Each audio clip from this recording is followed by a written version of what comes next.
So a lot of people haven't seen me draw my version of DC characters and have asked me how I render my drawings. Here's a couple of them just so you know. The first thing I would like to say on this topic is if you're looking to learn from me and use my style to sort of push your own limits the same way I'm going to be talking about with others, know where to change them to fit the way that you draw. Do not try to draw like me and just draw that way.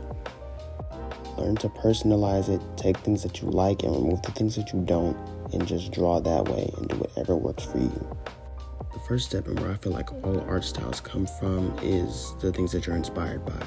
Movies, games, different artists, cartoons, manga, it doesn't really matter. Most of the time, art styles come from things that you like and enjoy. So if you can tell by the type of drawings that I make, I do like a lot of DC, I do like a lot of Marvel.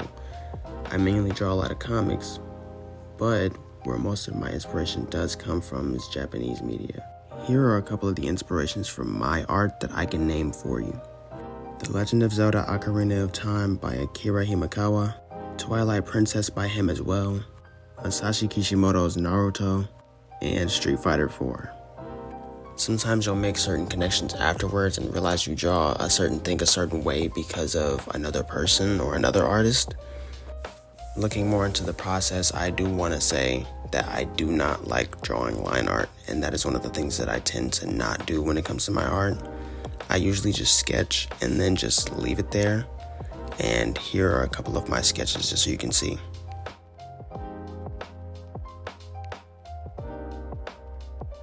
I wanted this video to kind of be a little bit of me sharing my process and also showing how I created this process so people that want to learn how to do it on their own can. And that's why I'm talking a lot about inspirations and things like that. What I'm going to do now is turn my sketch layer red and then set it to multiply and then start coloring under my sketch layer.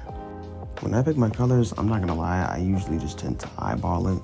I just go with what I think looks cool and just go from there.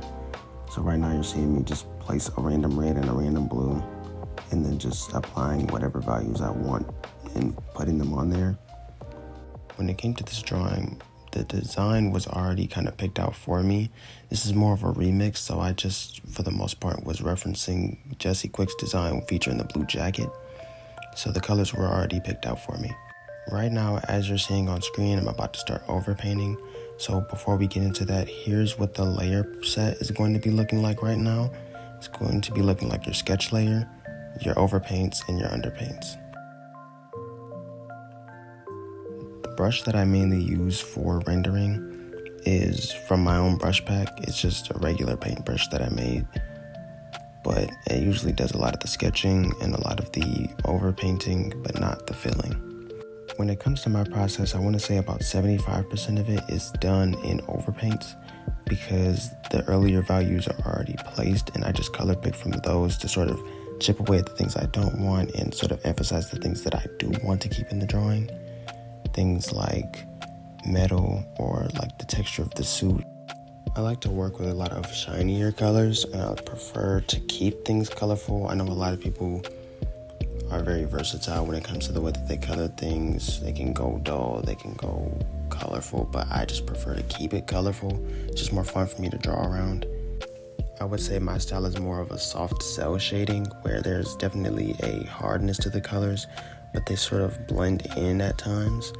I'd say I only use about 5 values when it comes to my drawings, and I sort of like to keep it that way with my mid-tone, a shadow, then the darker shadow, a highlight, and a bigger highlight, usually with white for things like eyes and lips, and I pretty much just like to keep it that way unless it's gold.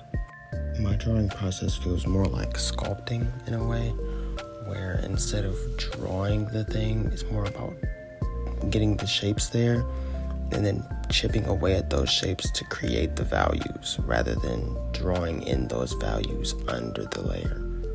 This is also why I tend to block in those shapes. A lot of people were asking about how I draw hair, and it's more like thinking of ribbons or a piece of paper where the folds and like the turns of it sort of create the shapes, and I draw in those areas.